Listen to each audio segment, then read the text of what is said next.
Oh,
well, hello there, viewers. Welcome to our another episode. This is number 41.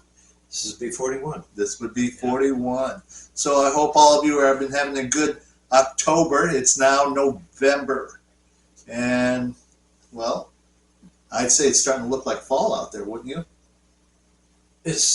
Well, I remember, I was born in Western Ohio Yeah. a long time ago. This time of year it was already gray and cold and stuff, and Yeah.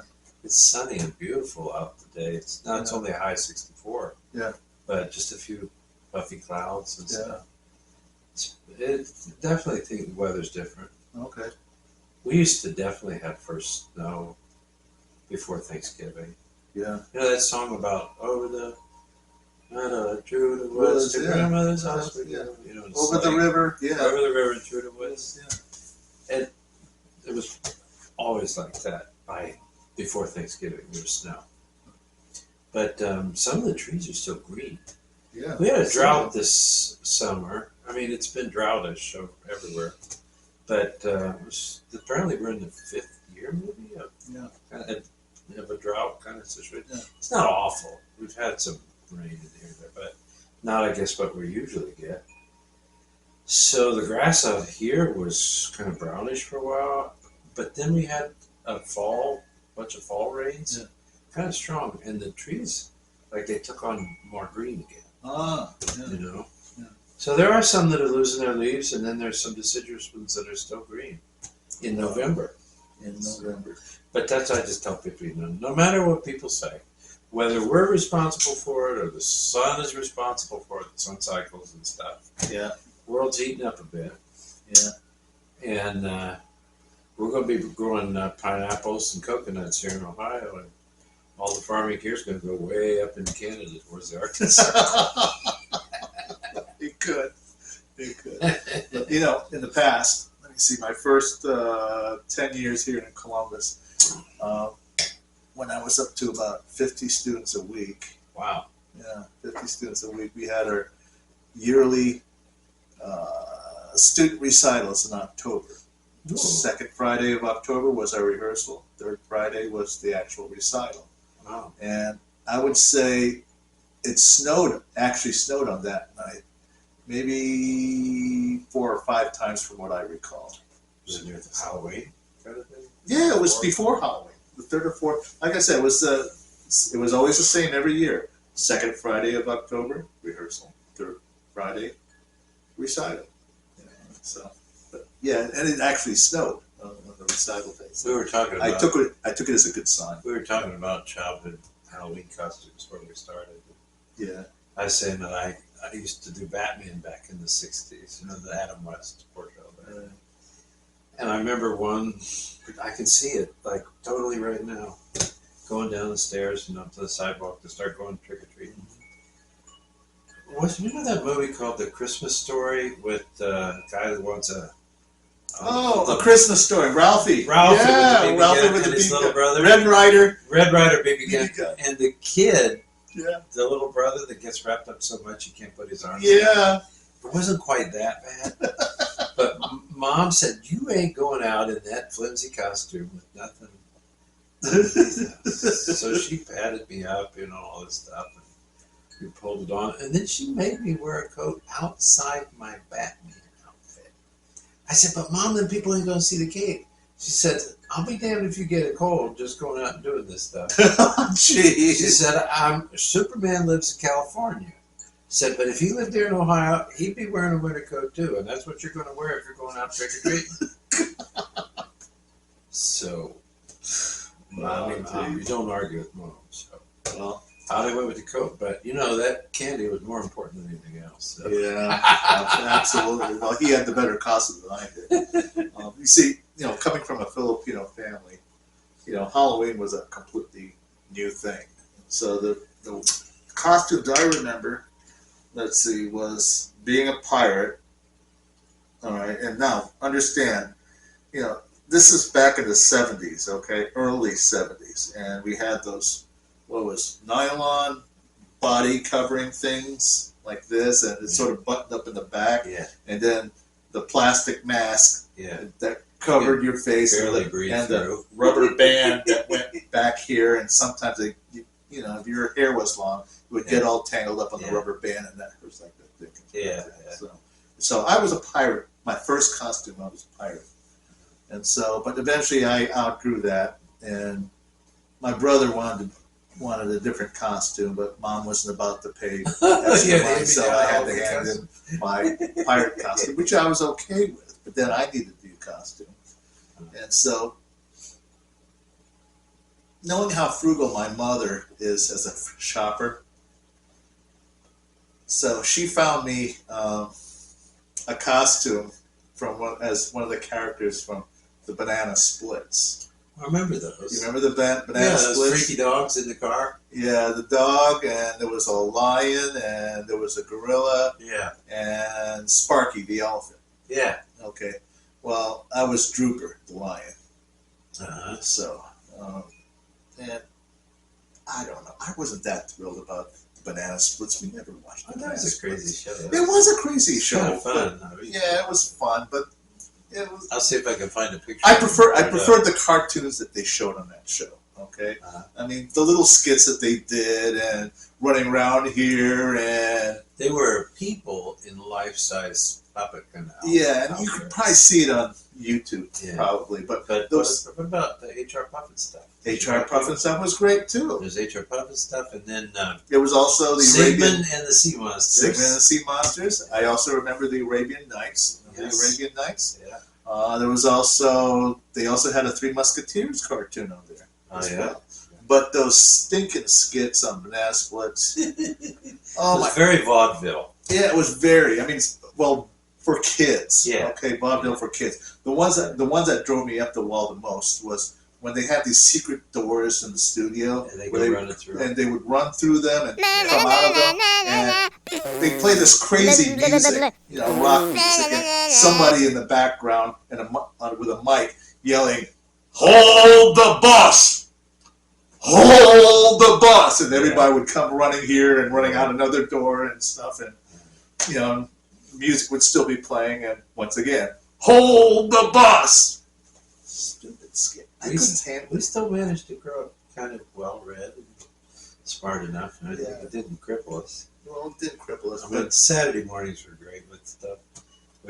I loved it. But now now that you look at it, I mean, it would start out in the early morning with Bugs Bunny stuff. Oh, the Bugs Bunny cartoons. Oh, yeah. And then you get into your more contemporary ones. Yeah. Now you go to Scooby-Doo. Scooby-Doo was great. Scooby-Doo, the original Scooby-Doo was really great.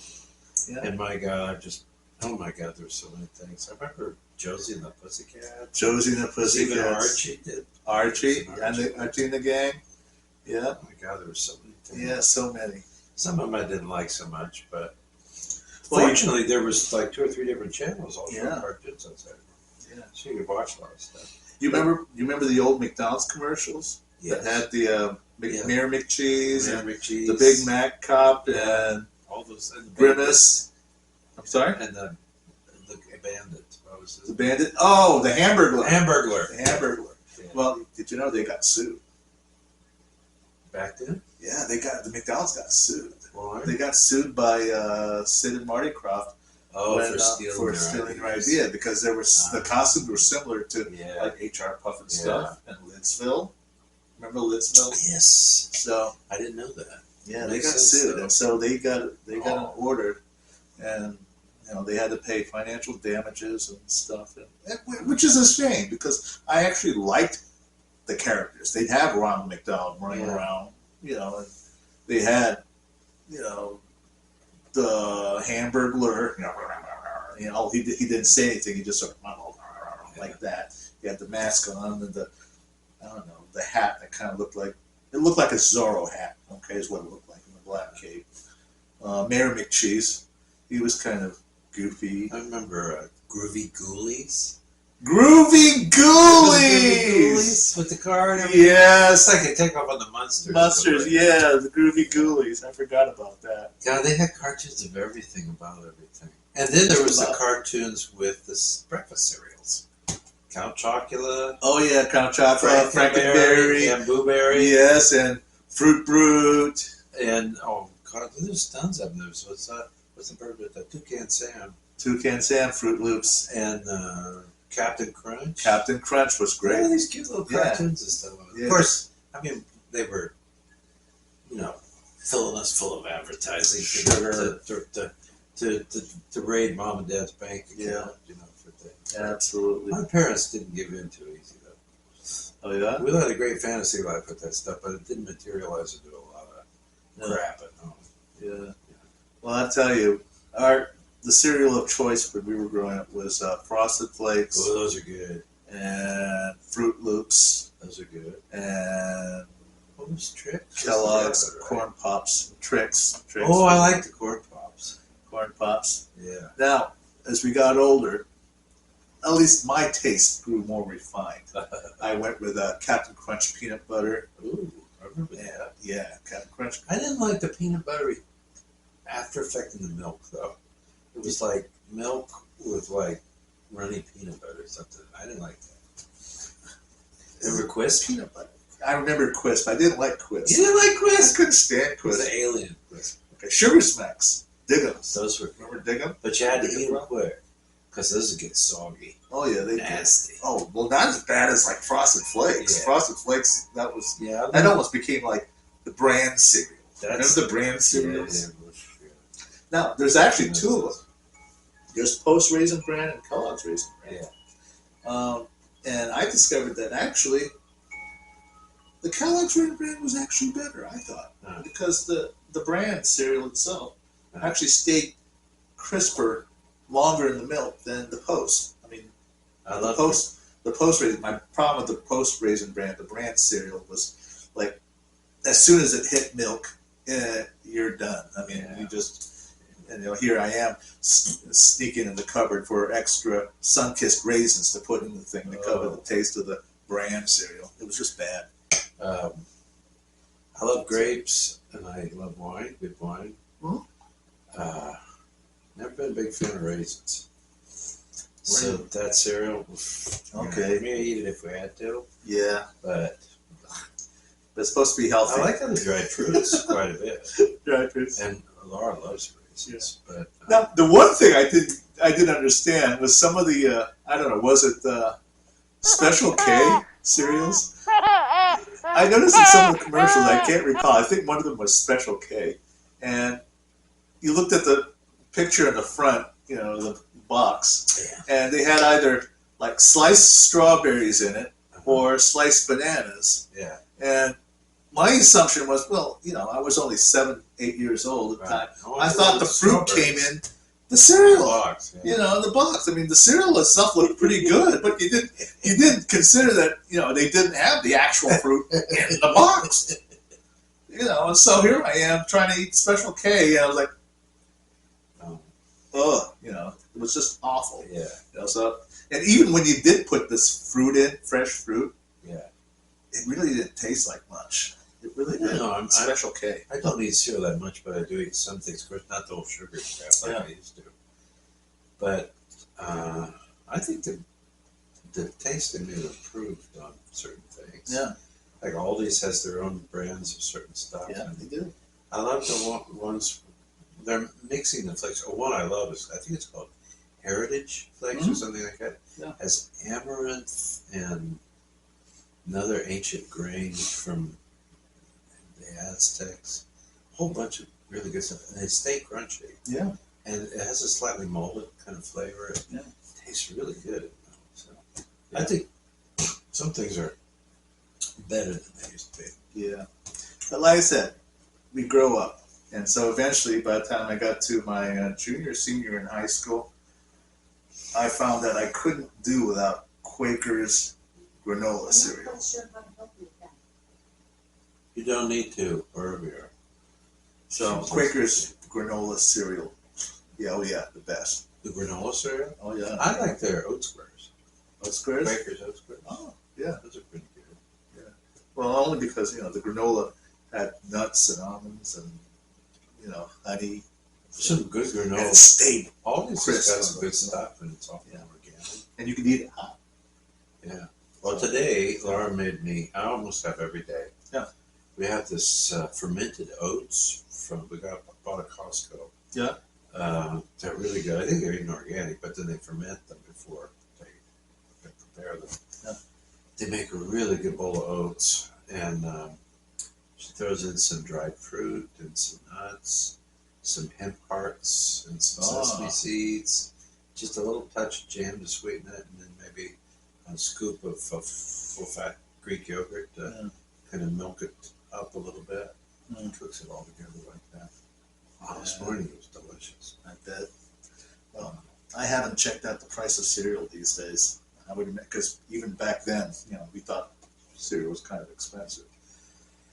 So Depending on where you get it, can be, but always got generally good prices on stuff. He sells his piano greaser thing. Oh, and, yeah. I often, lately, sometimes I mention all these because,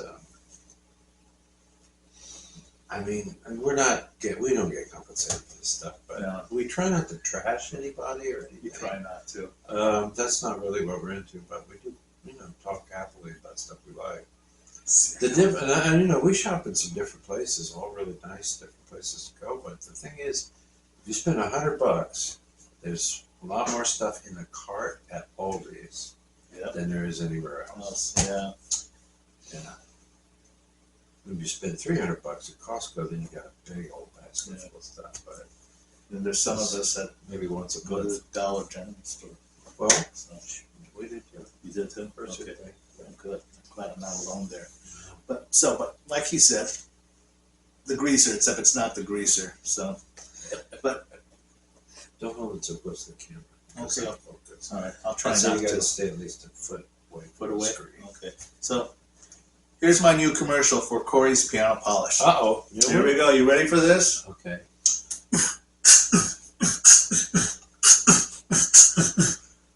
The shine.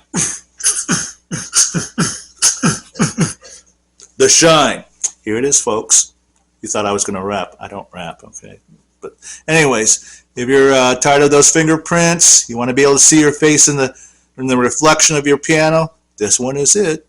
It's called Corey's Piano Polish.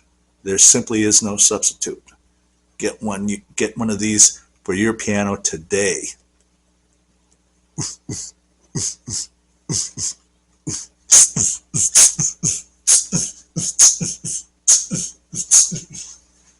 The shine. This guy's a natural performer. It's because I've had about 8 cups of coffee this morning. So, yeah. Really? Well, You get up no. early too, don't you? Well, mostly because I need to. My wife gets up early. Okay? She has to go to work, and I have to help her. And I go downstairs and make coffee, and and breakfast if she wants it. And so she'll ask me, "Can you make one of your cheese omelets for me?" Oh. So I'll make her a cheese omelet and some toast to go before she heads out the door. So she likes my cheese omelets, and she says, "I like the way you make them look like burritos." Because I like to make them look immaculate. So the egg is completely perfectly round and smooth. I put some cheese in it, and I fold it up just like a burrito. Cool. And when it comes out of the pan and onto the plate, it looks just like a burrito. Wow. And so I wouldn't know because he has never invited me to something. here we go. One day, okay. So, but anyways, the final touches doesn't end there. So I'll go to the fridge and I'll find some salsa. And I'll take a spoon of salsa, just slowly put some salsa along, long-wise for her burrito omelet, cheese omelet. Wow. So and then a side of, toast on the side, butter. So she's all ready. Coffee's ready. Cheese omelet.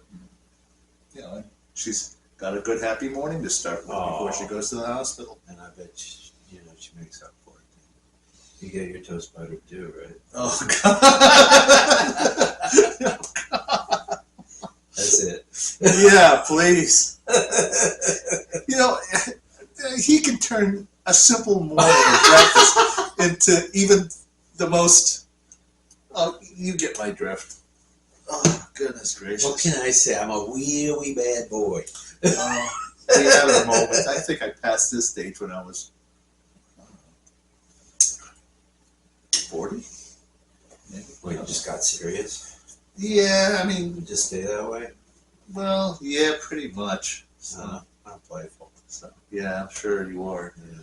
Okay, so anyways, this past weekend, we're Kathy and I.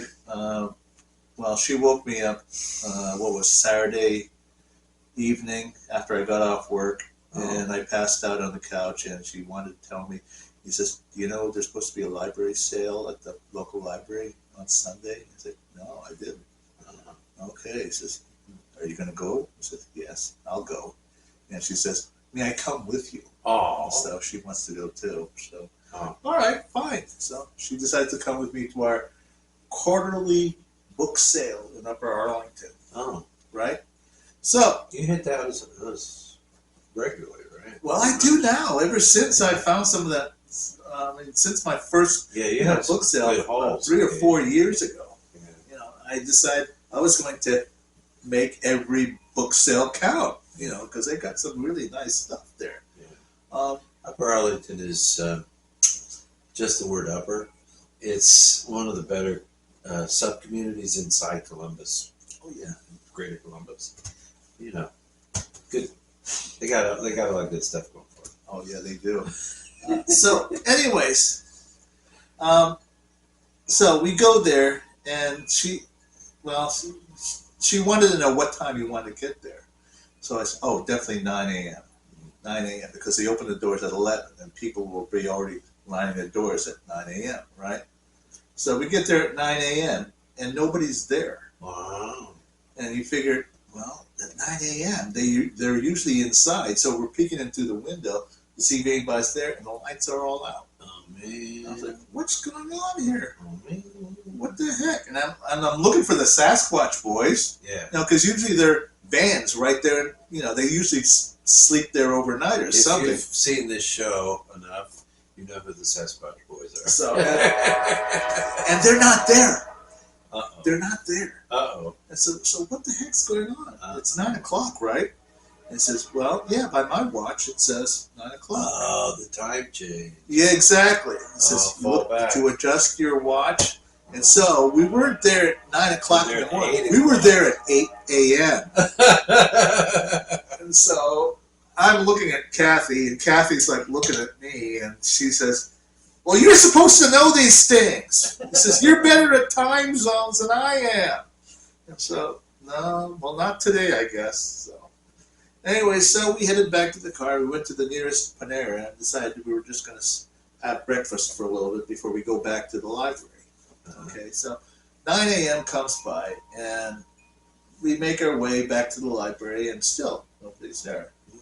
So, but the people who work at the library, my inside people, they were there, and the lights are on, and one by one, I see, my buddies and the librarians coming in to get everything ready, and there's, and I see boxes in the hallways looking through the window, and so apparently they were, they're preparing for the incoming book sale. It's supposed to happen. So, strangely enough, all the usual people that we've met before are there. Everybody except for the Sasquatch Boys. So, in a lot of ways, I'm glad. No ill will towards them or anything, but all right. If you're out there listening, work on your social graces and fair play. Okay, fair play, please. This didn't come from me. All right, so fair play. I mean, if I'm at the door, I'm the first one at the door. And, if you just happen to be there overnight and you're standing at the front door, I'll, be my guest. All right, so fine. But, I believe in the rules of engagement is move your face, lose your place. Yeah. Okay, I believe in that rule of engagement as far as, orderly lines. Do you guys ever fight over music stuff? Never. They're not really Never. interested. No, they're not interested. But I would imagine it's sort of like,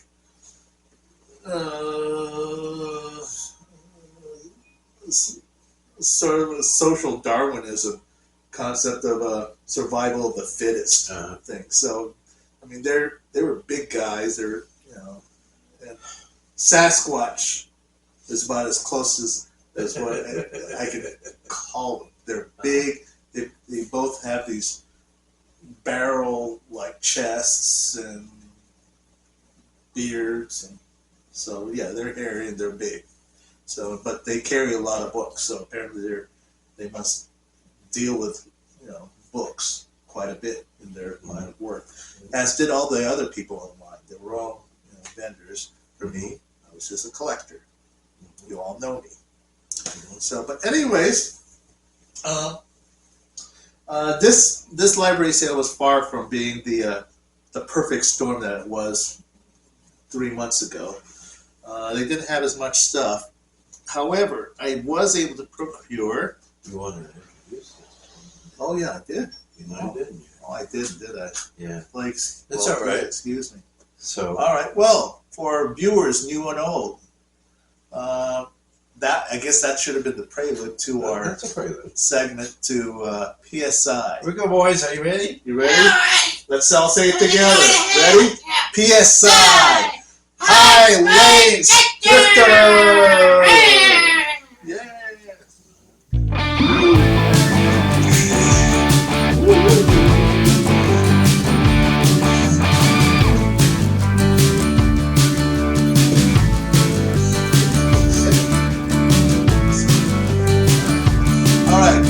Viewers, this is PSI's High Plains Drifter, and like I said, the pickings were sort of slim this time, but like I said, I was able to procure this book about Mahler. Isn't this a nice book? Jonathan Carr is a good writer, too. Jonathan Carr. I have books, one or two things. One that he wrote on Wagner. Yeah. He did. And about the Wagner family. Yeah. Wow. Well, this is a handsome painting of. Yeah, it is.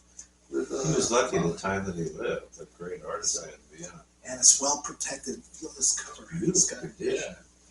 Excellent condition. That's a library book. I believe so, but this is from Grandview Heights.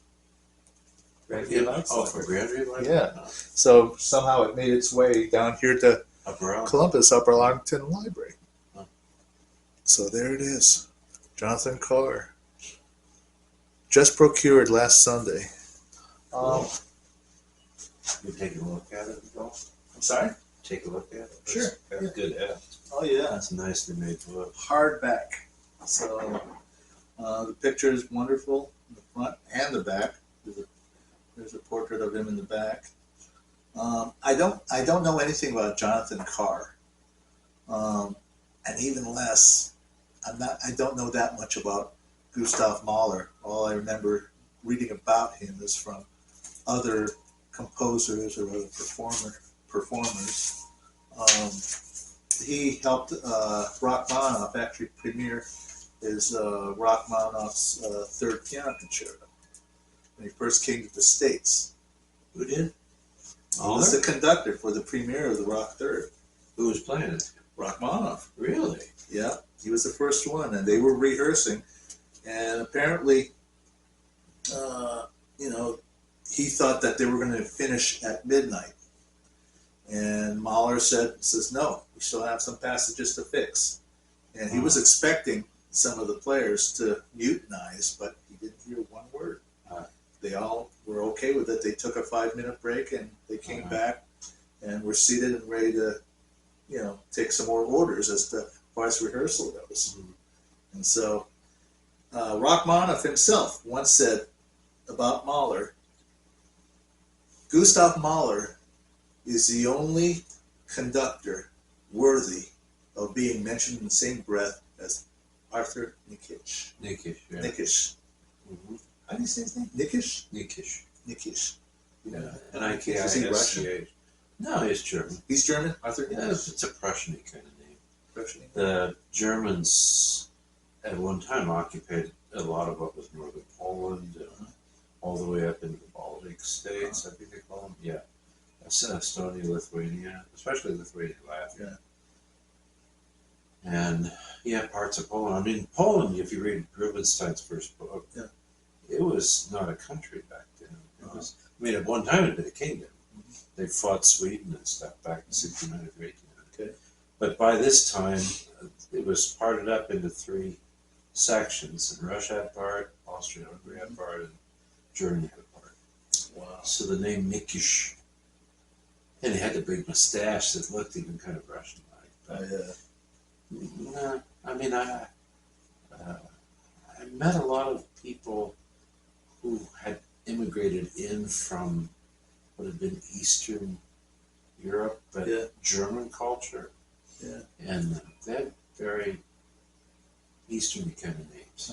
Not your typical Topstock or something like that. Yeah, like I said, I know very little about Mahler.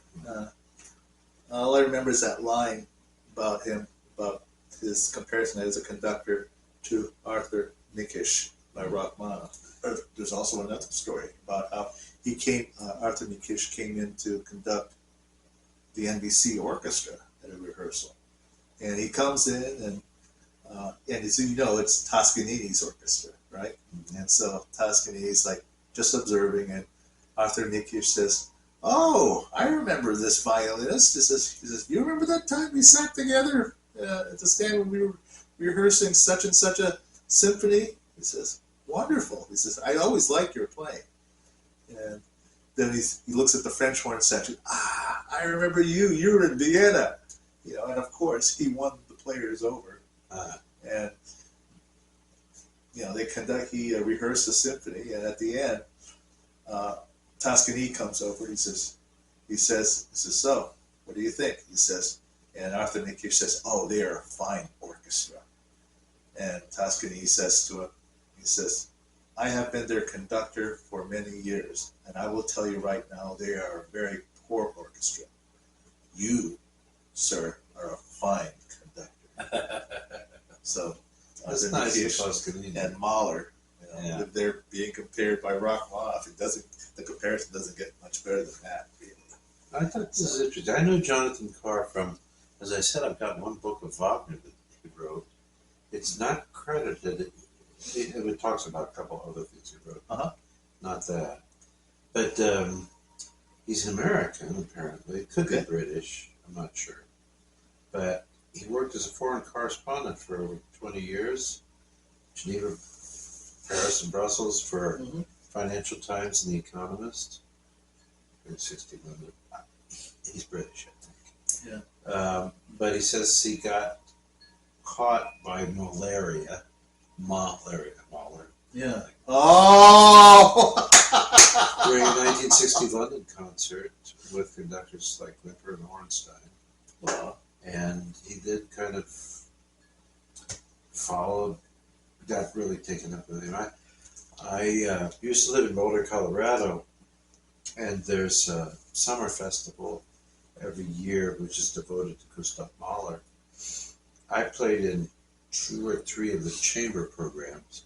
I played the early piano quartet, Mhm. and then I did a bunch of different times songs, especially with Emily Bullock. We did all the big. I played the various famous collections of them. And then they just do a symphony Wow. each year, you know, and next year the next symphony, next year the next symphony. They just keep repeating it.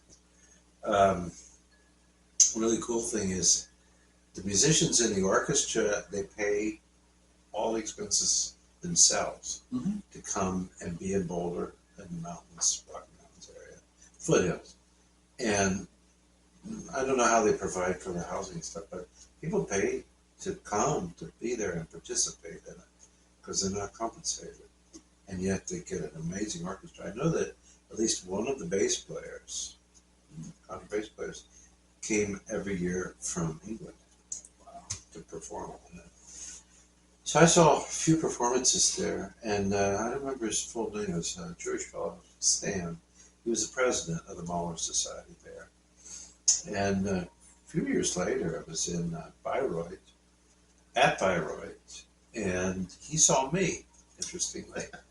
And I came up on him, and there was a few of them from Colorado that managed to get tickets Wow. to the Bayreuth Festival. And Yeah. we were all there and said, hey, what are you up to? How are you doing? By then I was a professor in Europe and things, but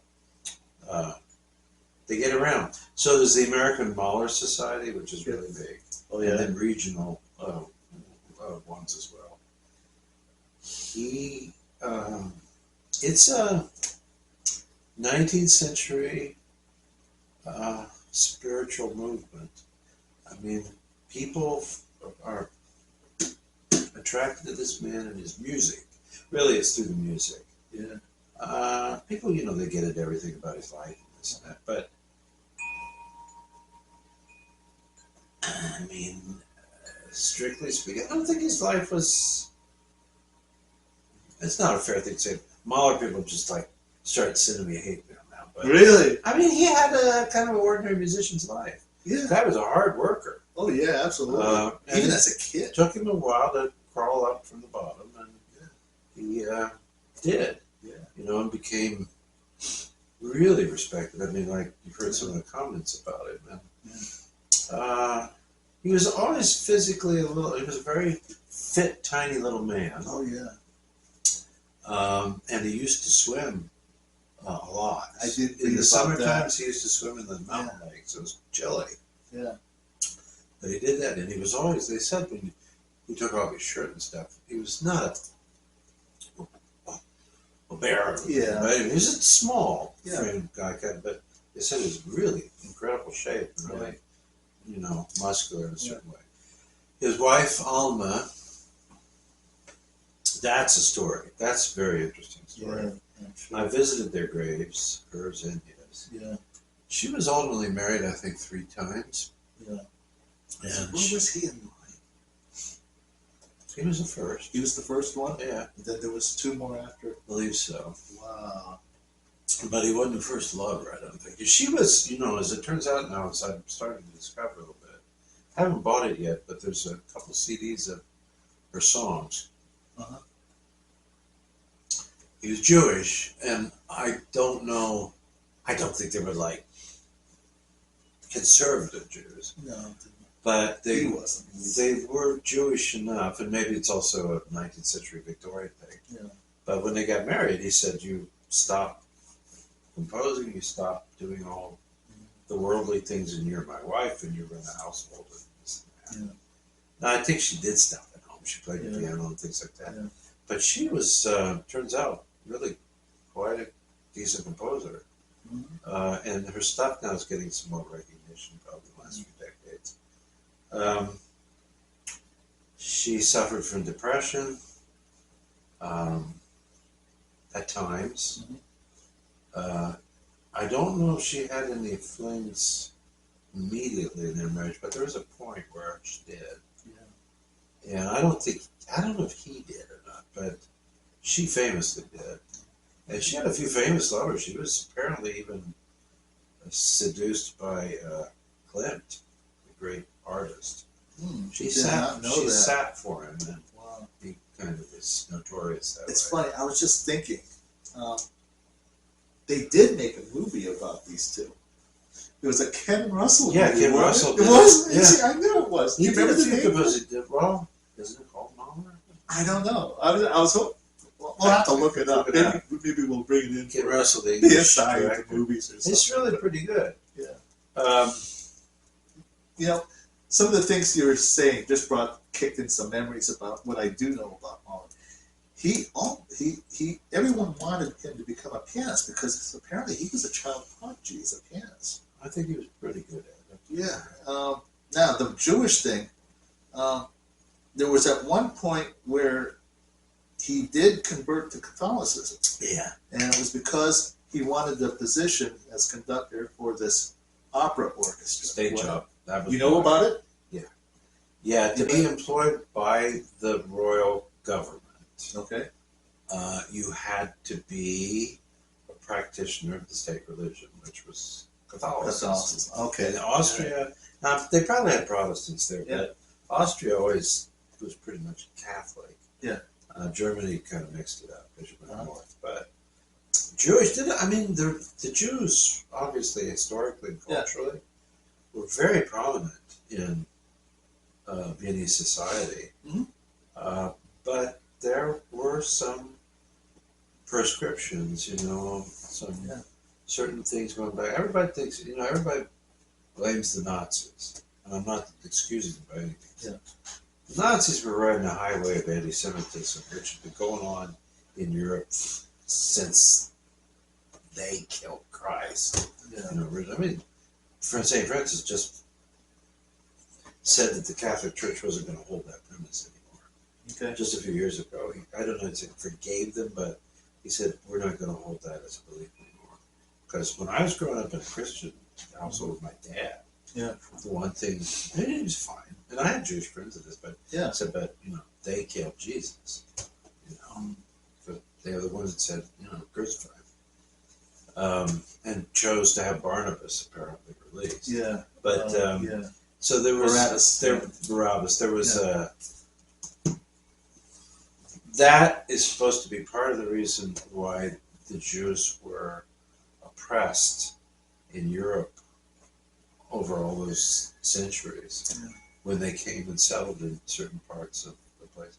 They did reasonably well in Spain as Sephardic Jews, they called them, because the Muslims ran that country for a period of time, the Arabs. Verdi's Italo was based upon that business in Spain. They did all right, but elsewhere, Russia, historically, Rubinstein talks about pogroms when he's a little boy. The Cossacks would show up, and where was he from? The Wolf, right? Yeah.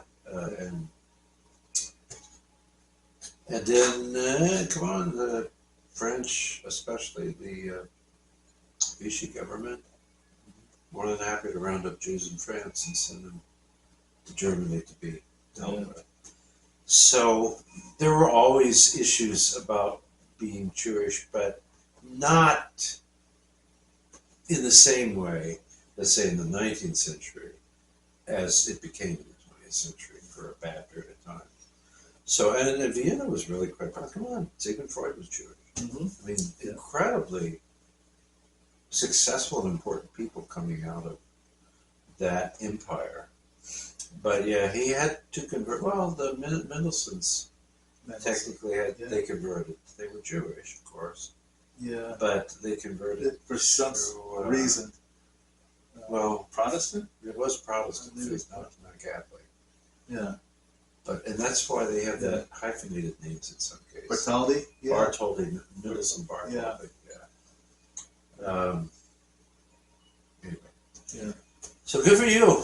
I've got at least one book where he writes about the family, the Logan family. Well, apparently you've got some stuff here, huh? I do. I have, let me do these things first. Okay. I got 2 CDs here. Oh my! One of them. I see.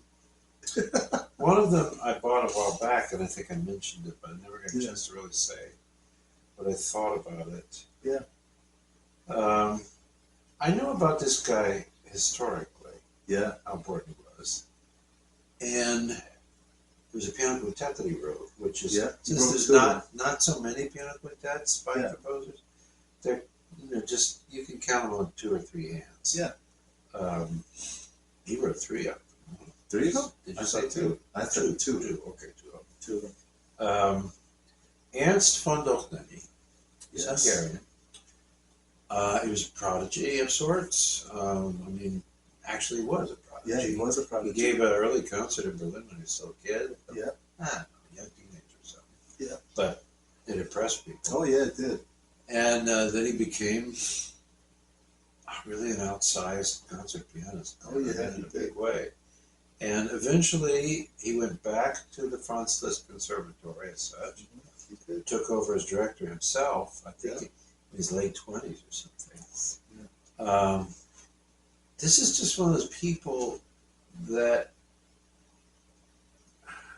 I just, in general, in my going through my years, Yeah. growing up in this and that, I mean, he's in Harold Schoenberg's book. Yeah, He gets to he mention is. all that. But I just never came into contact Yeah. with him so much. His music is very interesting. Elmer brought some in a while back. And this is because his 2 influences as a composer. Yeah.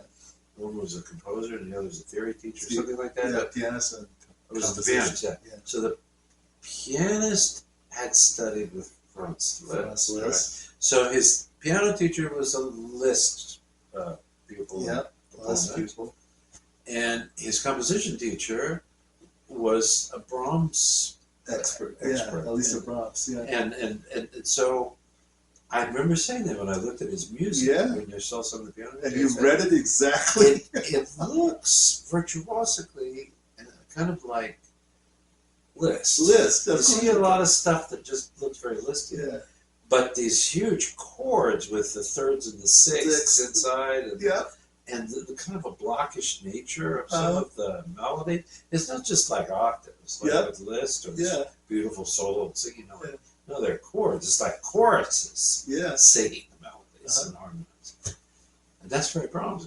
It is very Brahms. Well, it turns out this guy's probably one of the best wedded traditions of those 2 things. Yeah, I exactly. was just reading about it recently again. Yeah.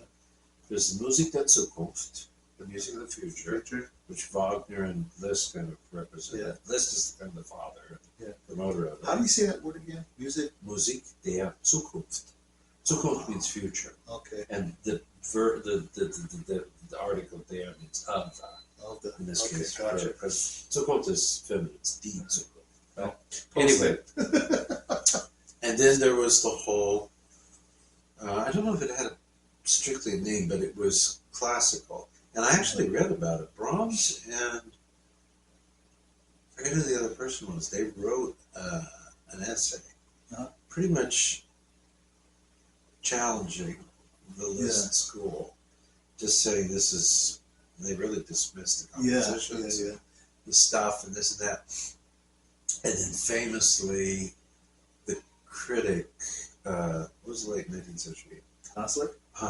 Edward Yeah. Hanslick, kind of took up the cause Yeah. every moment he could to bash new music Yeah. and promote, the great classical structures that Brahms promoted. But amazingly, this guy came with the best of both worlds. Oh, yeah. And he had unbelievable, busy life. Oh, yeah. Very As a performer, and then as a composer, he was highly regarded. Yeah. And then teaching. I mean, and he took his teaching seriously. I think I showed a copy of it. I found it in the IMSLP. It's his technique book where he created these exercises and things. They look like he knew Brahms' exercises. Yeah. The 51 I was going to exercises. say, yeah. Some of that stuff looks similar, but Yeah. and what he was doing was he thought, this day and age, it's interesting. He's talking in the very early 20th century, but Yeah. people don't have the luxury to waste on repetitive things over and over and years that Yeah. stuff. And what he tried to do was to make it more efficient, Yeah. to create problems to overcome. And interestingly, I bought Philip Glass's complete Etudes? etudes. You get it? If you want to show it to me, I bought it a while back. But he actually says that one of the things that he practiced often, he said it took him a while to kind of get on top of them, but one of the things he carried around with him, because he's a very famous composer, but also a performer of his own music, and especially like these etudes and things. Go ahead. But interestingly, he credits his keeping his technique fresh and flexible by always carrying his Doknani Exercises? Oh, God. And he said, man, it took me a little while to get on top of a bunch of them, but Yeah. he said they're really worth it. Well, then the amazing thing is that in his 70s, Yeah. and I think he had been in New York as a guest, occasionally. He was not one of those, like Kempf. Kempf was known in America, rarely came to America. I mean, he had a huge European life and career. Well, this was kind of true of Doknani mostly. Yeah. But he made some appearances, and I think he'd gone down and performed or something in Florida. Yeah. And they decided, we got to get this guy. Yeah. So they created a situation at Florida State University. Yeah. Is that Orlando? Or? I'm not sure where it is. I'm not sure where it is. They had to go to the state of Florida to get the mandatory retirement law changed for him. Wow. Because he came in at least above 7, or above a little bit above 7. Yeah. And he was there for, I think, 8 years or something. But he came over and he taught, and it was one of the people he taught. A big guy, not Grafman. What was his name? There's Ivan Davis. Was it Ivan Davis? It could be. I think Ivan Davis studied with him. But anyway, this is a collection of recordings throughout his lifetime. Yes. Going back into the 20s. And then there's some things that he made late in his career. This is extraordinary piano playing. Oh, I'm sure it is. Very musical, very fleet, very sophisticated. I mean, a real nuanced kind of stuff. I was going to say regal quality to it. Yeah. You know that it's interesting because Liszt has this idea, has this impressionist. This is wonderful. The crazy wild pianist, the hair flying everywhere. And sometimes it can kind of look like that. But I think we said we were going to maybe talk about different schools of pianism. Yeah, we should. And the Hungarian one is an interesting one. I think they are they are in the same league as the best of the Russian schools. Oh yeah, absolutely. But there is something different about the playing. The Russian school, sometimes, depending on who the personality is and stuff, Horowitz is an example, could get, I mean, like, that, I think, terrible thing he did to Bruno Walter. The Brahms concerto. They recorded in France. He just takes off in the third movement. Yeah. The fugue. Yeah. And you could tell Walter's just trying to keep up. Yeah. And it. Horowitz ended up business playing Brahms. Now, the second, yeah. he behaves himself, but it's a whole different work, isn't it? Yeah. The second that he does with Toscanini. Oh, well, he better behave with Toscanini. Right? But it's such a disrespectful, I think, thing. But it's that old-fashioned idea that somehow was a big battle between the orchestra and the piano. But when you heard Doknani, that was a good word. What did you say, regal? Regal, yeah. There's something, I mean, unquestionably, pianistically, he could obviously do anything he wants. Oh, yeah, absolutely. But he doesn't, but I don't sense the... there's a strong sense of structure in his interpretation. But also a sense of respect for the music as well, is what I noticed. I mean, it's not just flamboyant hash, and fire, brimstone. Andras Schiff, he was started out as Hungarian, right? Andras Schiff is a Hungarian. Yeah. He lives in England now. Yeah. But And I know Rod of the was Romanian. but did he study? He may have. I mean, there's some. I mean, there's some portions of his playing that sort of shows that influence. And, I mean, that he competed in the band climbing competition, yeah. and I think he was the only pianist that played Prokofiev's second. The only one there. Wow. The second concerto. The second. Could you imagine Robin Lupu playing the second Prokofiev? Wow. It's amazing. I didn't know he's from Kertész, right? Yeah. I'm thinking of some of the names are bubbling back. There's also Zoltan Koksis. Yeah. Yeah, he's a. And there's another guy. But anyway, what I think about with those pianists, Istvan Toman as well. what I think about them generally is they actually tend to be known for their performances of Central European repertoire. Yeah. Where the Rusky is often, obviously, they'll play more Russian music. It's almost like the Hungarians are kind of like Russian pianists, but Russian pianists are focused on Central European music. Yeah, but I know for a fact that the Russians, they emphasize a lot of German music. The Levines used to, the Levines used to discourage a lot of pianists from playing too much Russian music and always suggested Beethoven, Schumann, some Schubert repertoire before trying to handle things like Rachmaninoff and the Tchaikovsky. It's interesting because, I'm going to come back to it, but I don't associate Horowitz with that kind of repertoire. No, you don't. But he had an interesting upbringing as far as what music he would play.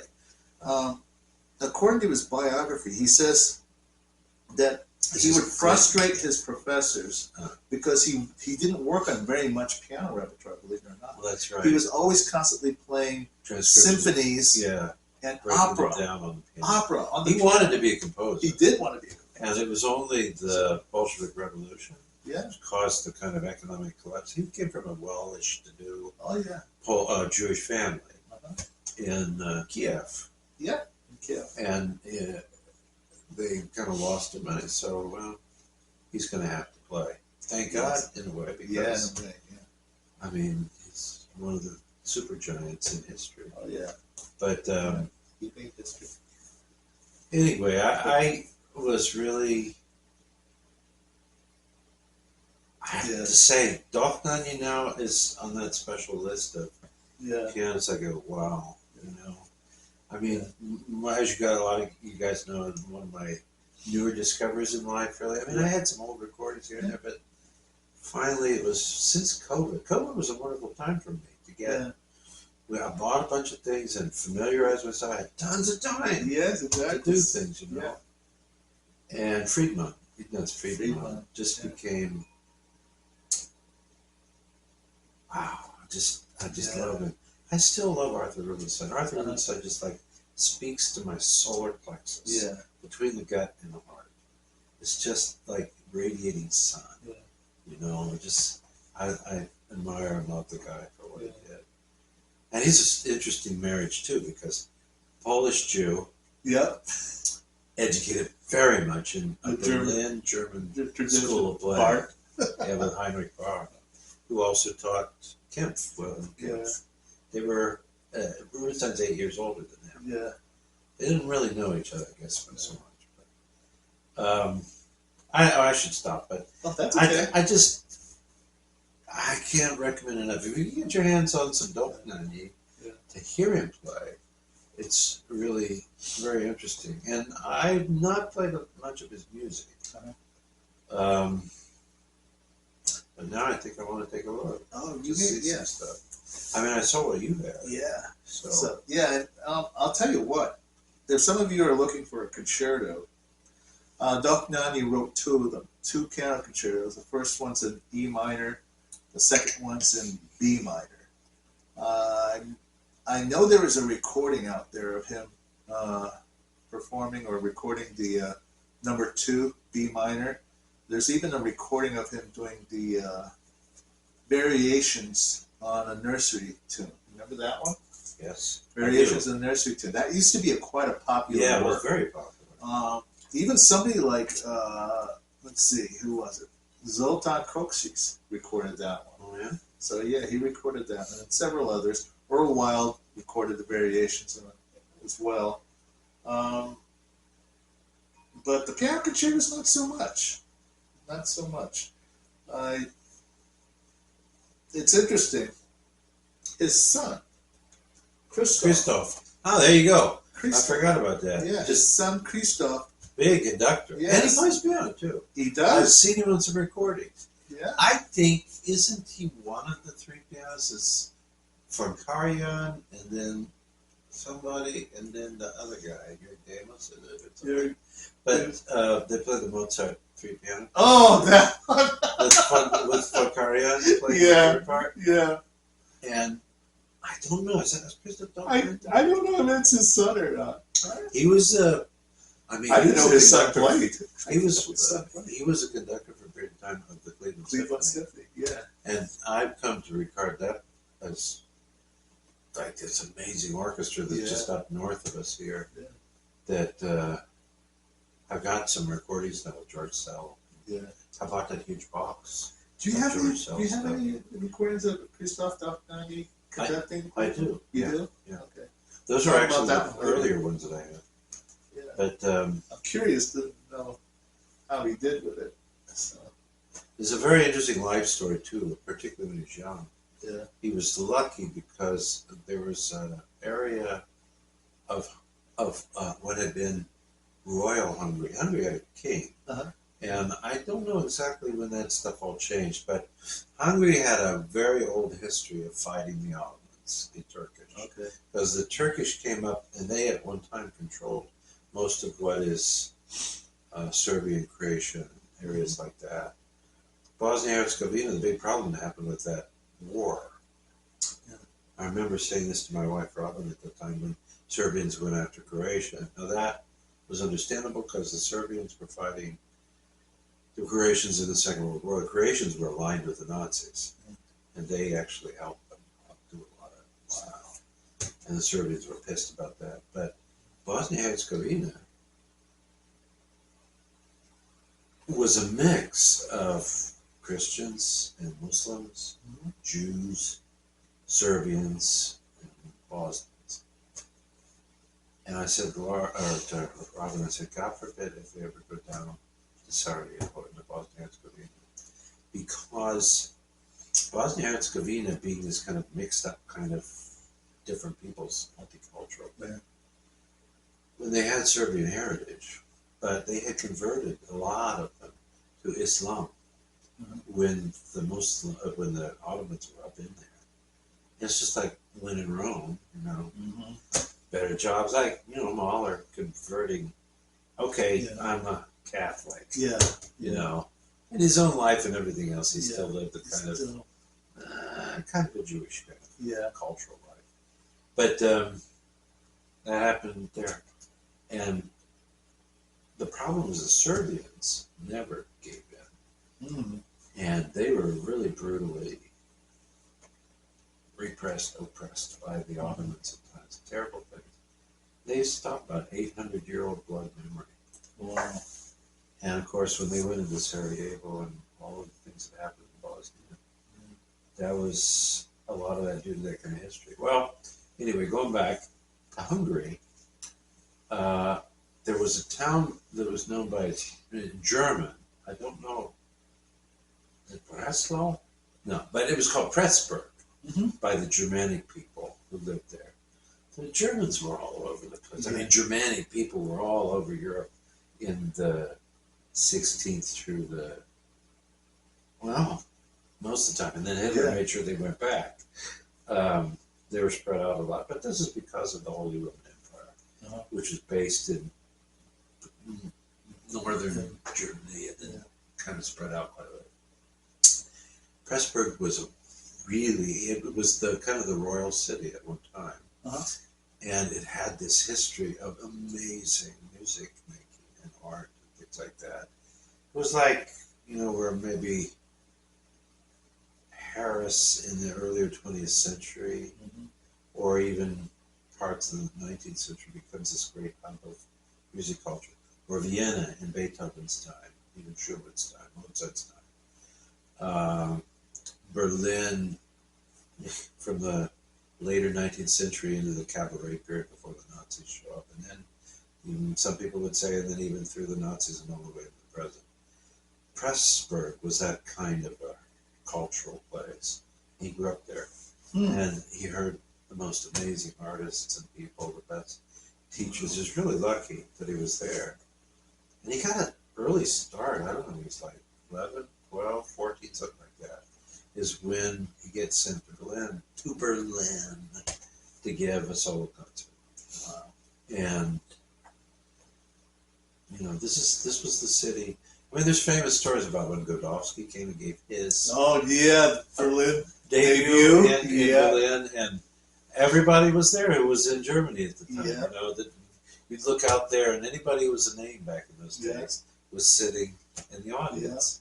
Yeah. I mean, can you imagine the trial? Yeah, I know. And then, of course, they Godowski's account of that whole experience is amazing. He was nervous as crazy, but they went nuts. The pianist just went nuts. This guy is unbelievable. Yeah, he says he's never had an ovation like that ever. Yeah. But the interesting thing is that, unfortunately, Godowski was never recorded live. And what the people said that his live performances could be electrifying. Yeah. Where his studio recordings are often regarded as too behaved. Yeah. Is what they said. It was a little bit too behaved. Yeah. I mean, it wasn't that they weren't any good. It was just, okay, well, pianists, you have to understand, you all understand, when you're giving a live performance, there's a certain element of risk and electricity that goes into that performance. Yeah. You know, in live performance. And you don't often get in the studio. You won't often get in the studio. Yeah. So. Anyway, we went on way too long. Oh, that's okay. Doc Night is one of my favorites. It's a 2 CD set. Yeah. And I got it actually for a pretty decent price. This might have been one I pulled through eBay. Yeah. I'm not sure. But Doc Nanny plays Doc Nanny. And if you can get a copy of it and you really like really high quality pianism and musicianship, this is a good recording. Now speaking about that, I have another pianist from a very different area. Yes. Who deserves the same kind of accolades. Yes. Alicia de la Roca. Yes. This is from the great pianist series. Now I've got a box of multi-CDs, which is still not arrived yet. Yeah. A whole bunch of things in it. I have a few other things in it. One of my favorite recordings, The Nights in the Garden of Spain, is with her. Yeah. The other one I like is Rubinstein. Yes. But these recordings, as per se, it's interesting. Yeah. She had a bit of a European career as a younger lady. Yes, she did. And, you know, she got married eventually, and she had kids and all that, but there was no understanding, I'm going to be a concert pianist. I am a concert pianist. I'm going to be a concert pianist. Yeah. And one of her daughters said, you know, one of the difficulties in our life was sharing our mother with the world. You know, because she was so busy. She was famous as a child when she was like a little kid, 6, 7 years old. The piano was in the dining room or something with the French doors. And her parents, and she just practiced, playing all the time. Yeah. Practicing all the time. And her parents just thought, you gotta go out and get some sunshine and play and go be with the kids and do stuff. And they locked the French doors so she couldn't go in and play the piano. And famously, she would stand and bang her head on the door until it started to bleed. No. To get into the piano. Wow. And our parents obliged and let her go in. But she was a very driven woman. I saw her play 3 times. One time, I wouldn't say it was an intimate situation, but I was pretty close to her. Yeah. But I never got close enough to like shake her and thank her. But I heard her play The Nights in the Garden of Spain with the Boulder Philharmonic in the big hall in Boulder, Colorado. And she's a tiny little lady. Yeah, she is. What, she maybe was 5 feet tall. Yep, that's about something right. Like that. Perhaps even shorter. And as she got older, she got a little thicker, but she, not fat. Yeah. But And she had little hands. Yeah. And the thing that puts me to shame, because I really now in my life, maybe I'm lazier than I once was, but for me, I credit it more to Ellsworth's teaching and also just being realistic. My hands are a certain size, Yeah. have certain ability Yeah. to play on the piano. This idea of Ruben Seichringer could stretch 12. 12. And Rachmaninoff could probably stretch 3 octaves at Yeah. one time. Yeah. No, so there is some music written for really big hands. There's some lists in a few cases. Oh yeah.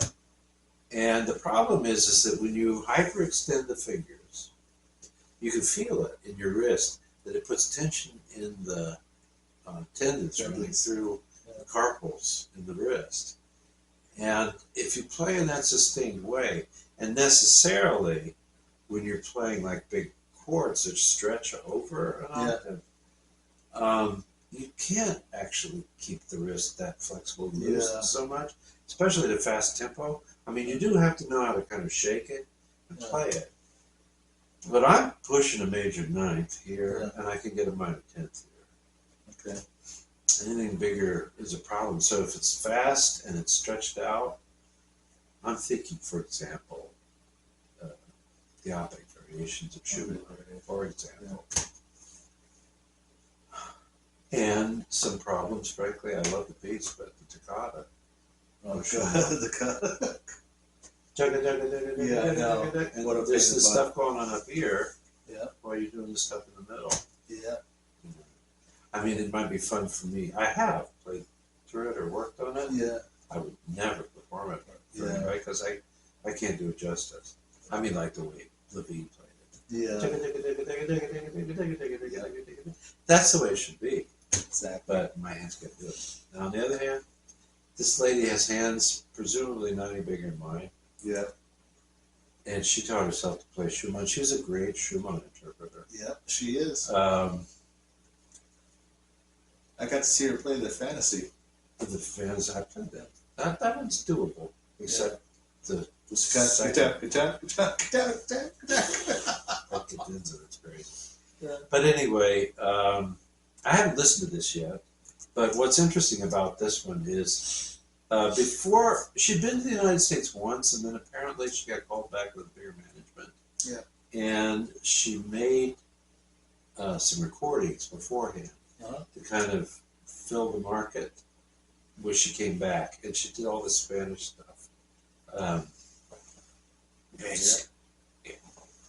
So it's the Iberia Navarra of Albanians. Wow. The Spanish dances. Well, that's just Spanish dances. I think, and some of the Goyescas.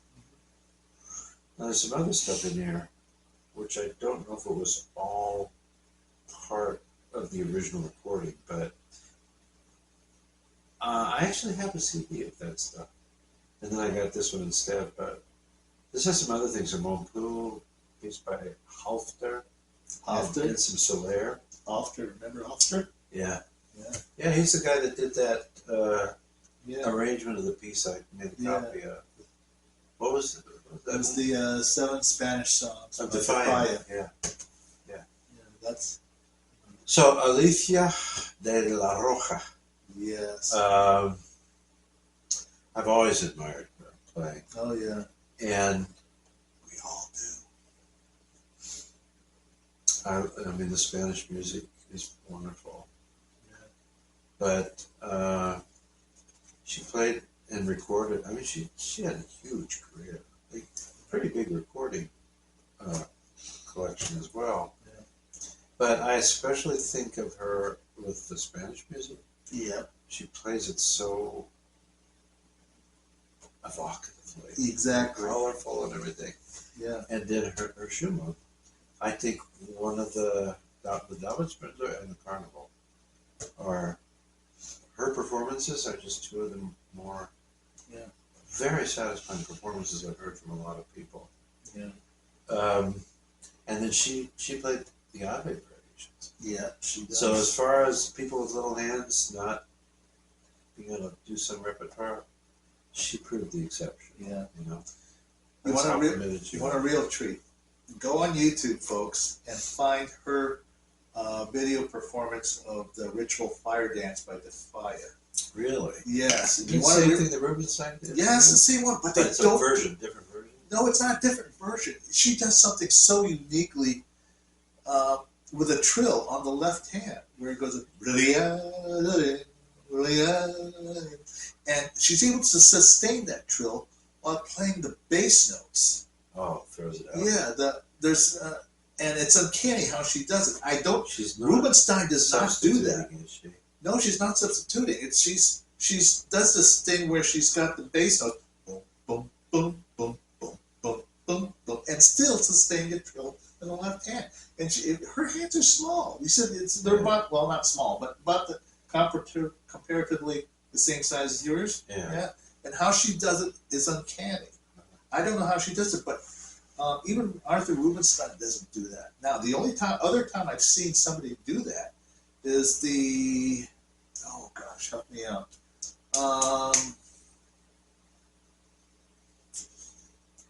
Who is the American pianist that did all those Brahms recordings? Do you know what I'm talking about? Newer guy or older guy? Younger guy, long time ago.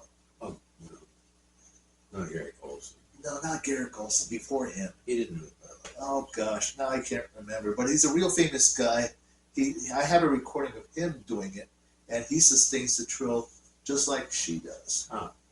Oh gosh, help me out. I can't even remember his name, but he's recorded all these Brahms works, and he even recorded the 2 Brahms concerti with George Sell. Oh, Leon Fleischer. No, before close to him, but before that. Oh gosh, I should know this name too. I should know this name. And you do too. You know this name. Well, oh, Julius Katchen. Oh, Julius Katchen. Yeah. Julius Katchen. Well, he was quite, yeah. Yes, Julius Katchen. Yeah. He's, yeah, I knew the name was a Benjamin and Ketchum. I was thinking letter K. Yeah. But Julius Katchen I have a very rare recording of him playing the ritual fire dance. Oh. And he does sustain left hand trill with the bass notes. And I'm still trying to figure how that trick is done. I saw her do it on live video. You can see it on the video where she's just throwing the hand out this way while still doing this with the trill. So it's wonderful. And then the melody comes up on the right hand, and she's still doing it. She was, when I watched her play, it's a mammoth auditorium in Boulder. Yeah. I forget what the building's called now. It's been a while since I was there, but it's probably built in the early 20th century. Yeah. Given but one of those massive, great halls that they used to make, like the Palace, no, the Ohio Theater. The Ohio Theater, big, massive place. Huge open space in the entire room and everything. But I was sitting up in the balcony and you could look down. Everything looks a little small down there, on stage and all that. It was great sound. Right. Big old concert piano, and she comes out. She looks like a child. She's a little tiny person walking across the stage. But she was very elegant and absolutely. But without putting on airs or anything. Yeah. She had a smile on her face, and it was just the feeling I had watching her. I remember smiling too because it was so pleasant just to hear it, and it was exciting. My fingers were flying, but I love that piece because I think it's so evocative. Exactly.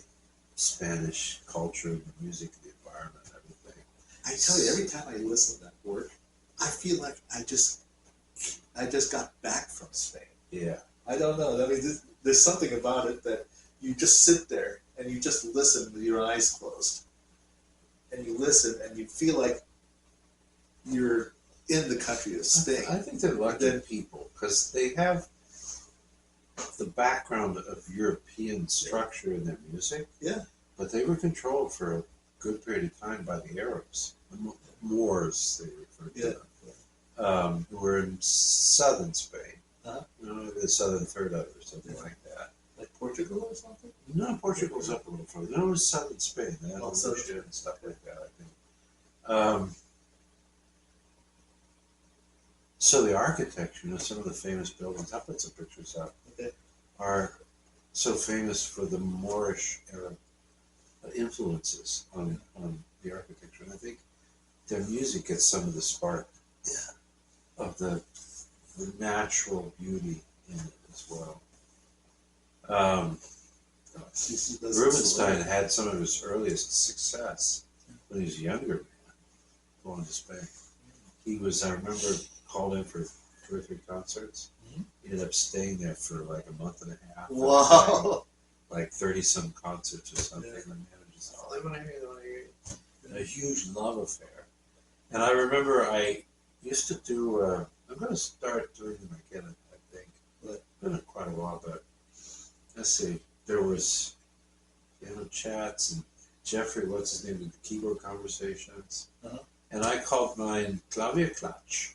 Klavier Klatsch. Come up with a new name and something, but Klatsch, is kind of a Jewish German word. It's like when you get together and talk and have coffee and stuff like that. So they say Cafe Klatsch. Cafe Klatsch is get together over coffee and shoot the breeze. So I called it Klavier Klatsch. And it was kind of like lecture recitals, basically, where I would pick a topic and kind of talk about it and play whole pieces of music, but they were as examples. It sounds like the Tiny Desk concerts. And I did one of Arthur Rubinstein in Spain. Wow. And I played music. I had a recording of it, actually. Various things about pianists, Granados. Wow. Defy, probably, I think, and not sure who else. And I think it's got the whole thing, including the talking on it. Wow. As well as all the performance. And I really have loved playing the Spanish music. And and when I put up concerts 2020, or what do you call it, 2020? Yeah. Because of the COVID year, I did 18 concerts online that year. One of them, I did a whole bunch of music of Federico Montpou. Montpou, yeah. I love Montpou's music. So, anyway, those are my music things. Yeah. And then, did you know somebody else has been playing some Defia lately? Booohooo has been playing some Defia. Really? As a matter of fact, his major work, I don't know if he's going to release it on CD, but you can definitely listen to it on YouTube. It's a large-scale work by Defia, or not Defia, Albéniz, called La Vega. You heard of it? It's a 30-minute work. Wow. So, and I've seen the score before, and it looks like Godofsky etudes. I'm sorry. It's a lot of notes. Yeah. And that score is like that thick. And it takes nearly a half an hour to get through it. And he's doing it.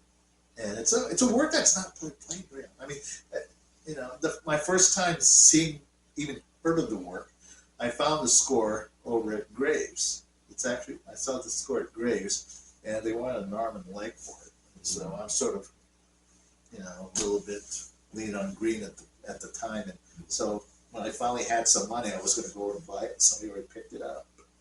So, but yeah, it's a very large scale work, and somewhere online on YouTube, I think Booohooo plays it. Wow. So that would be worth seeing. Yeah, no kidding. So you got some stuff here. I got some other stuff. This is more cultural stuff, okay, as opposed to specifically music.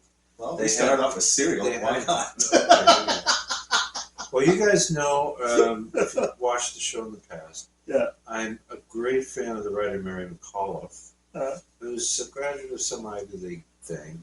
She's a doctor, academic, but she's devoted her life to, I think she lives with her husband in France, maybe probably in Paris. Yeah. But there's a whole bunch of books that she's written about the history of Paris. And it's really interesting because the first 3 or 4 I got probably go from the Belle Epoque, 1880, until 1920s, I think I've got one that might go up to World War II as well. Wow. They're different books. I mean, they're that like that. I mean, let's say 20 years per book. Yeah. So she really gets into them. And then there's a couple other ones that I've ordered from her. But there was a while back when I talked about the story I thought was so cool. And I showed you the book. Actually, did you get it for me? Sure. It's the Parents Remember. Okay. The top white book. Right here. This one? Yeah. Ah. There was a story in the news about this apartment which was discovered Pretty book. relatively, I don't know, 20 years ago or something like that. It had belonged to a high society lady who'd been married, but then her husband died, and then she was a very beautiful woman. Mhm. Smart lady, I suppose, living in Paris. She realized it's still true in a lot of parts of the world. Without a husband, a woman has trouble making it. Mhm. Especially back in those days, especially in a regimented, class-structured society. Her husband died, and then what is she going to do? She became a courtesan. She had money from her husband, but it wasn't going to be tremendous. Yeah. So she became a courtesan, you know what I mean? I do know what it is. And she had some very famous customers. Wow. Really well to do. Anyway, she did quite well. She had a lovely apartment. And 1939, probably in September, this is when the Nazis attacked Poland. She has this beautiful apartment in I think the 9th arrondissement in Paris, up a ways.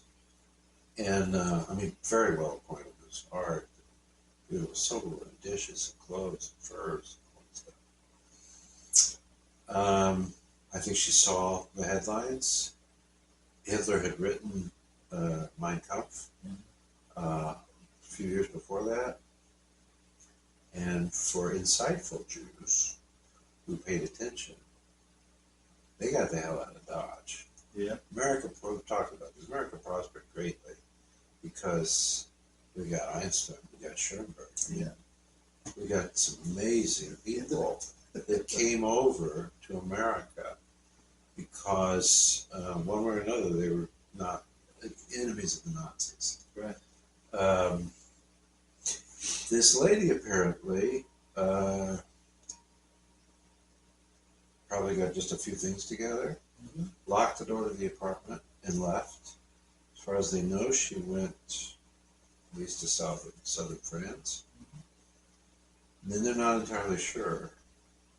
But some relatives show up in the 70s, I think, in south of France. And then this apartment, this is really cool about the landlords in the history of Paris. She paid for it, I guess. She never owned it. I don't know what the deal was. But it's really interesting because it's like, what happens in Las Vegas stays in Las Vegas. Yeah. What happens in your Parisian apartment stays in your Parisian apartment so long as the landlord gets his money. Yeah. Period. This thing had been left unoccupied from 1939 for almost 60 years. 60 years. Can you imagine? And then for some reason, I don't know if it was one of the relatives or something, but somebody came and showed that there was a reason for them to get in. They needed to get keys, right. And they found a descendant of the landlord, and they still owned the apartment, the building, the apartment, whatever. Okay. And they had keys, and they let them in. And then word got to people in England, Christie's. Yeah.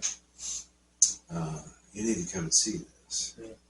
And so this team of people got together, and I read the essay by the woman who led the group that came over to Paris to look at this place. And they were thinking, whatever. Yeah. They opened it, I noticed some dust, a little bit of things like that. But the apartment was still tight. There was no rotting, nothing like that. It's like going back to September 1939.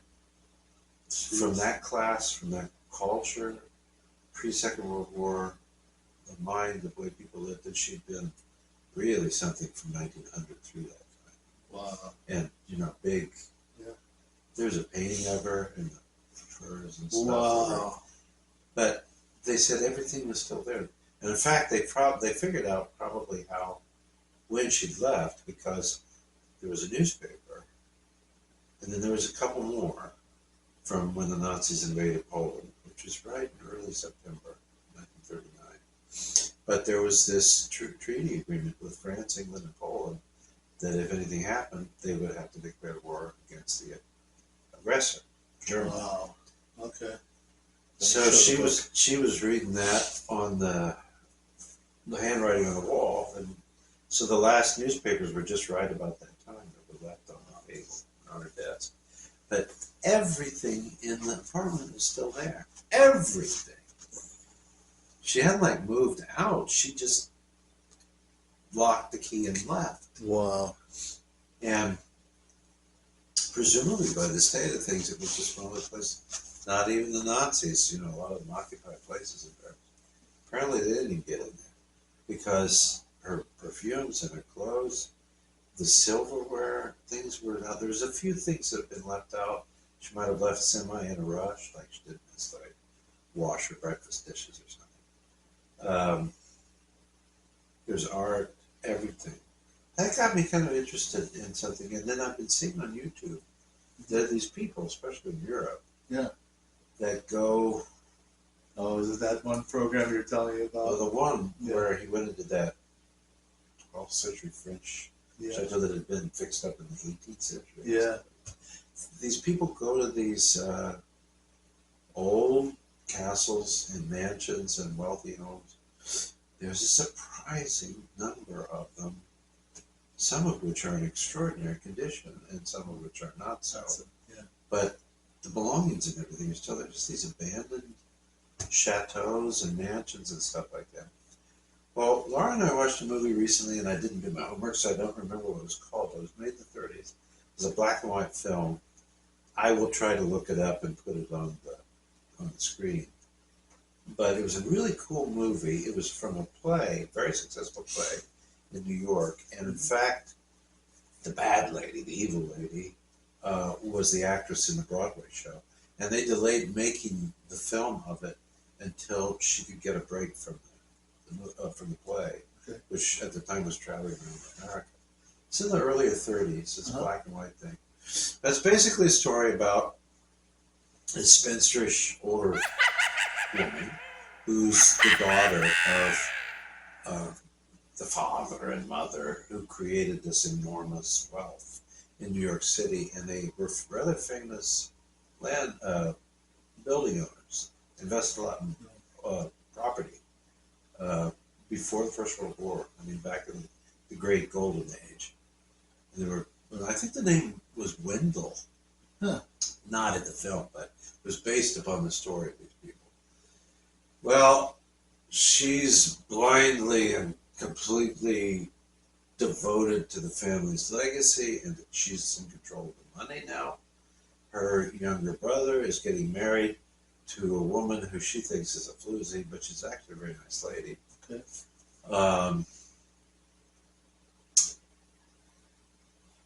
But she treats her like hell. And I'll try to find the film and I'll put it up and I'll show you the big. It was on YouTube. It's free on YouTube. It's a really good movie. I don't remember at all. Let me know as soon as you can. Because it's really cool. As soon as you can. So that got me kind of curious because it reminded me of this Paris apartment. Yeah. And then these different videos I've seen by these different, I've subscribed to a few of them, folks that go around Europe looking at these old places. Well, I found out about this family. This woman was a descendant of a family which were apparently, these were the ones that were the greatest landlords of big buildings in pre-World War I New York. This woman's name was Huguette Clark. I mean, she's just one of those totally forgotten New York Oh, wow. young women who Girls. inherited the money. And she was very gracious and kind, and they said really good natured. She's a little bit mousy, I guess, in the greater public spectacle, but they said lots of great things about her, and she was very generous to her friends and various causes and things like that. Her name was Huguette Clark, but they called the thing Empty Mansions because now that big house that they had in New York was torn down. There's a lot of great homes were in New York. Well, some of the really great, magnificent homes like the Belmonts and stuff, some of those homes were destroyed to make room for higher high-rises and all that. That's the nature of New York. There's only so much land to build on, and when it's time, they tear it down and put something else up. Jeez. But there's some other places, like there's a place out in California, a massive mansion, and she made it perfect, and it's like a museum place to visit. Now, but I got interested in some of these things. Now, this is the family, though, that We're at an hour and 30 minutes now. that owned New York. And this is actually a book. I couldn't find it as a book. I could only find it as the author reading the book. Oh, well, that's not so bad. And it's based upon, there it is, the Wendell family. I looked it up and I found out about it. The book is called The Curse of Riches, Inside the Weird World of the Family Who Owned New York City. Wow. So it's an MP3 audio I can listen to. But it's a book where she reads the book herself. Wow. So this is a real estate family. A curse. And then, I don't know if this was this the wife of it?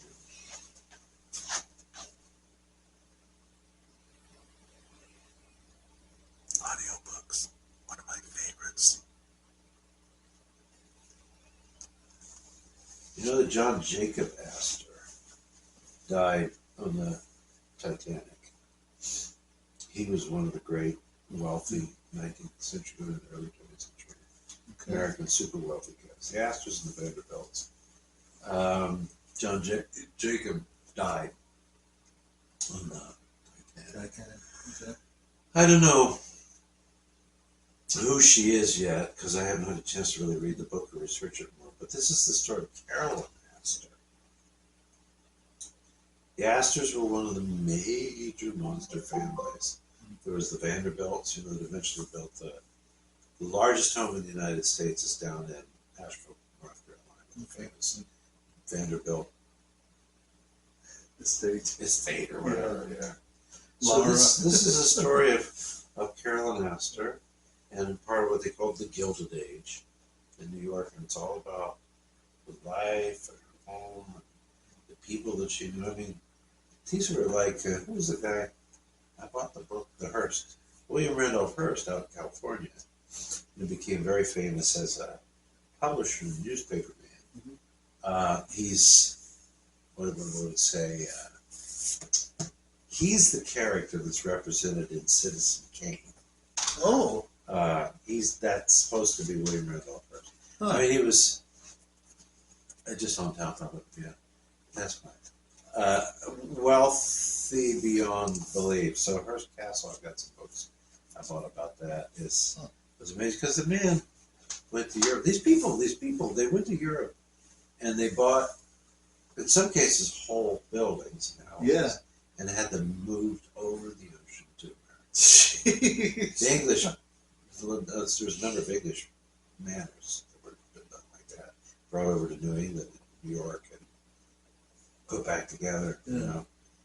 Hearst, for example, bought some rooms, in famous Spanish and French, massive homes and stuff, and he bought the room and brought the whole thing back and had it put in his home. Wow. These people, the Hearst Castle, I got some books on that. That just, we didn't have taxes in America until around the First World War, when Jekyll Island bankers and people set this up, and it was put into code by Woodrow Wilson, and they established the Federal Reserve, which is actually a collection of private banks, which is not a government agency, but they issue our money. And that's how we've been set up federally since then. But there was no tax before. I mean, there may well have been in some cases, state by state, but there's no federal tax. Because that was one of the reasons why we broke off from England. It was supposed to be the taxes. That was truly all of it, or all of it. But for the first 150 years, not quite, 140 years, a little less than that, 130 years of our history, there's no tax in America. So that money was yours. Whatever you made, you made. And fortunately, for a period of time, ours was based upon gold and real money. I mean, these people lived better than kings. Many of them. I mean, maybe some of the Maharajas in India. A few of these ones which are famous for the gold, this, and that, and everything else. Oil. Unbelievable. Well, the Astors was like that. And I just kind of got interested in it because it's not lost. I mean, obviously there's billionaires and people, like ridiculous now. I personally feel, I'm not going to say it, but this is clearly a period of time which I think in a certain way, it's the wealth to a certain extent, but also the way that it was used. And to some extent, I mean, really, this wealth really brought the United States into true artistic maturation in the later 19th century, certainly thereafter. It's what made us comparable to Europe. And that was part of it. These people made a fortune. I mean, there were oil barons and railroad barons and all kinds of people. Vanderbilts made their money in railroads. What do I call them? The Rockefellers made it on oil. Carnegie made it on steel. Yeah. Henry Ford put it all together and made it in cars. Yeah. Inventor of the assembly line. And Hearst created a massive publishing empire in California. And the amount of money, I mean, it's staggeringly unbelievable. Yeah. In a way, like Elon Musk is staggeringly unbelievable. Oh, Except, well, actually, I remember seeing that they equalized the original John Rockefeller's, because he was one of the wealthiest ones. 900 million something, which they equivocated to this day and age, was well into the trillion, billions, way lots of billions. I don't know how much they added to it, but it's possible Rockefeller in his day was wealthier than Elon Musk is. Wow, but very wealthy. But the thing is that these people had all this money, and Europe was the place where all the good stuff was, all the good art, famous architecture, and everybody for the longest time. It had been common for the upper classes to travel in Europe, around Europe, and then eventually for, like Gertrude Stein and her brother Leo, did the European trip, and they traveled to see things. Came from a very wealthy family in California, and then they went to school, and then they did their European trip, and they ended up in Paris. And then they both stayed there. I mean, Gertrude and Alice lived there the rest of their lives. But these people went over and just bought everything they wanted. Yeah. I mean, it's astonishing. If you look at the pictures in Hearst Castle, these amazing places from Germany, from France, from England, from Spain. They just lifted the room out of that building and brought it and put it in his castle. It's amazing. So that's the stuff that I got. But I've become interested in some things that I had not previously been so interested in, which is really, I would say, 1880 through, maybe let's say the rise of the Nazi period, 1880 through the early 1930s, which is anywhere from the Belle Epoque, and then after World War I is the Weimar period in Germany.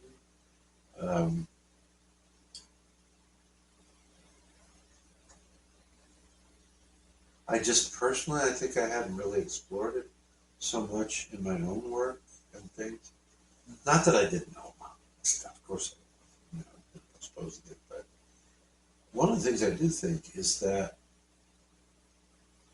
World War II, the rise of the Soviet Union, the rise of Adolf Hitler, fascism, and those kind of movements, the great man movements, Roosevelt, Churchill, right, but definitely Ataturk, Turkey, and Stalin. I mean, there were these certain places where there were these great figures. They were based on some aspect of socialism. It was like European socialism or socialism as communism in the Soviet Union, for example. It's just a very interesting period. And I think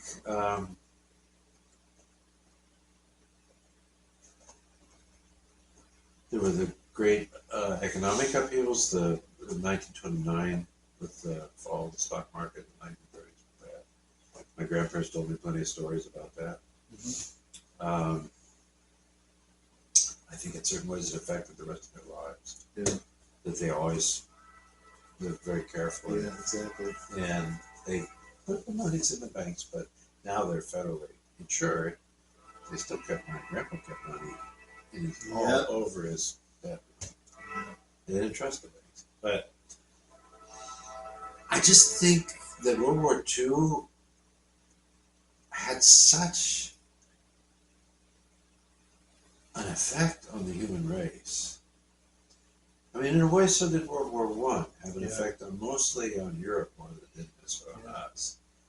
But when you see, I've been looking at for the last show that I just finished, 39. Yeah. Where I talked a little bit about Weimar Germany. Yeah. There was this wonderful period after the fall of monarchical Germany, when the Kaiser was sent to live in exile in the Netherlands. Yeah. There was a very avant-garde, very democratic, very free society that developed in Berlin based upon what they called the Weimar period. But it was in Berlin. But it went from 1918, 19 until 33, when the Nazis and Hitler started to take up things. It's a short-lived thing, about 14 years. Yeah. It was a remarkable period. There was all kinds of wonderful things happening in sciences and stuff like this, flourishing, which was unbelievable in the world. And then I'm just thinking about the lifestyle going farther back to the Belle Époque of France and all the things that led to Debussy in the famous World's Fair, where he was exposed to Japanese and Asian music. Orientalisms. And all of this stuff, which, like, let's say the native peoples would say, yeah, well, that's what you call colonialism, and we suffered because of it. Yeah, okay, I get that. But because of those kind of things, the things that were being learned and absorbed and brought in, and the exchanges that were being made. But I think that between the World War I and the Spanish flu, and then World War II, well, let's put this way: World War I, Spanish flu, stock market crash, the 1930s, and then World War II. Yeah. And then the Cold War. We got focused on Russia, and everything. I think we forgot, or just really lost track and touch of a period of our history which was preceding all this stuff. I mean, it was from a different world. Yeah. It was still, there were still kings and queens. There still are now in a few stupid countries. Yeah. Yeah. But,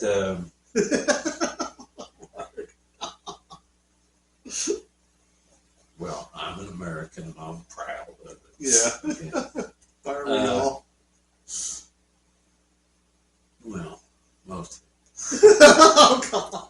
But,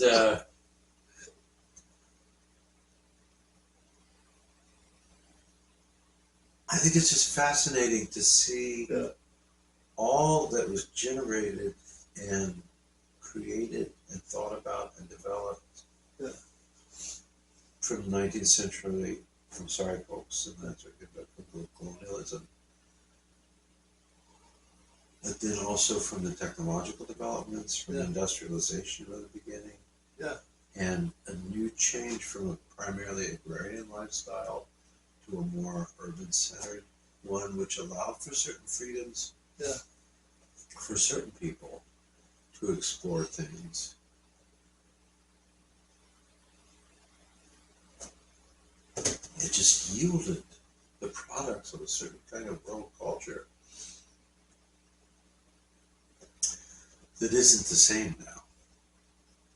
2024 is not like 1924. No, it's not. There's people with gargantuan amounts of money in cash and stuff like that. Yeah. Powerful companies and stuff like that.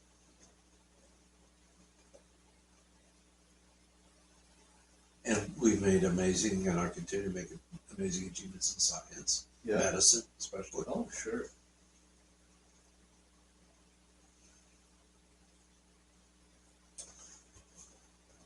Maybe contemporary avant-garde people might say, wow, yeah, but the arts are flourishing. A lot of great stuff going on, a lot of great things being created. Yeah.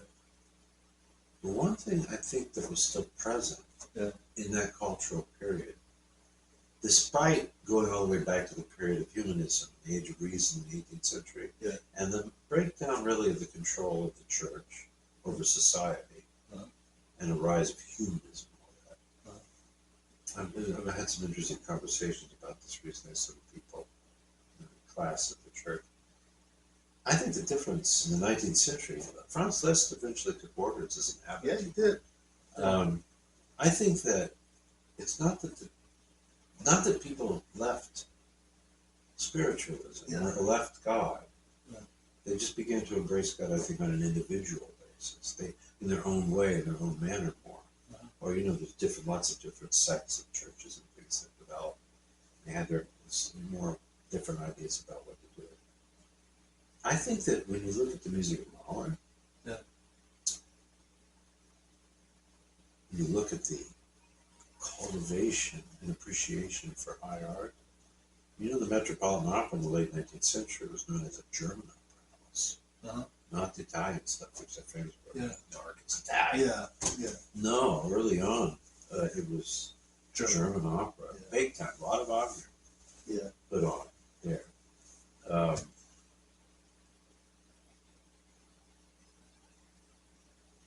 In one way or another, I think that whole period of time was instilled with some kind of awareness and faith in divine things, magic, energy, beauty, philosophically significant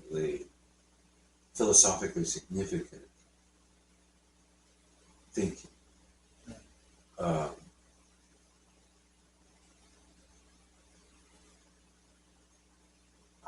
What I find is something inspired, something energetic in a magical, even spiritual and mystical kind of way in all these different things that were happening.